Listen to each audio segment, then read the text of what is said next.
So let's spend some moments on things which are worrying me, and I want to hear what you have to say about it.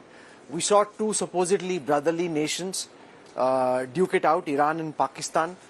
Pakistan now responding with strikes inside Iran, this on the back of Iranian strikes on Pakistani soil, quite unprecedented and surprising. This at a time when leaders of both countries were at the World Economic Forum at Davos, and interestingly they put out a picture around the time when this happened. What are you making of that? Look, I think there is a centrality there in that thread. Before I go to Pakistan, Iran, I want to go to what's happening in the Red Sea, the Houthis. Non-state actors will help. I think the point of confidence that I get, and from where I am coming, I don't think it's in the interest of any of the state actors, Rahul, at this point of time to exacerbate the tension and have all breakout of hostilities on a huge scale. I don't think it's anybody's interest.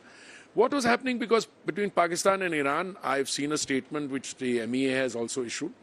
I think that MEA statement is very well positioned, that any country which is confronted with the terrorist actions of non-state actors has the right to defend itself. Now, whether this is entirely an exchange between non-state actors or to what extent are state actors involved, we've been at the receiving end of Pakistan-inspired, state-sponsored terrorism now for longer than most people can remember.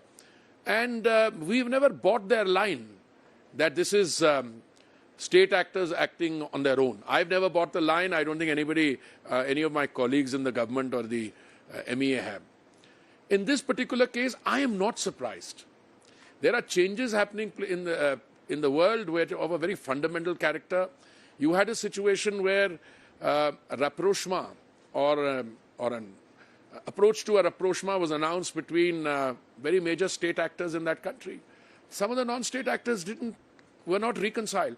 Did they carry out those attacks in the Red Sea on their own, or in the belief that the state actors would have their back?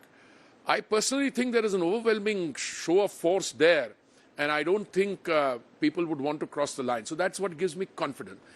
Pakistan and Iran, I'm not surprised at all, because what I heard was what these people were doing, going inside Iranian territory and carrying out certain acts. Now, without all the information being available, I was not surprised that the other state decided to act in self-defense. So that's the MEA statement, and that's about as far as I can go in terms of my understanding of the situation.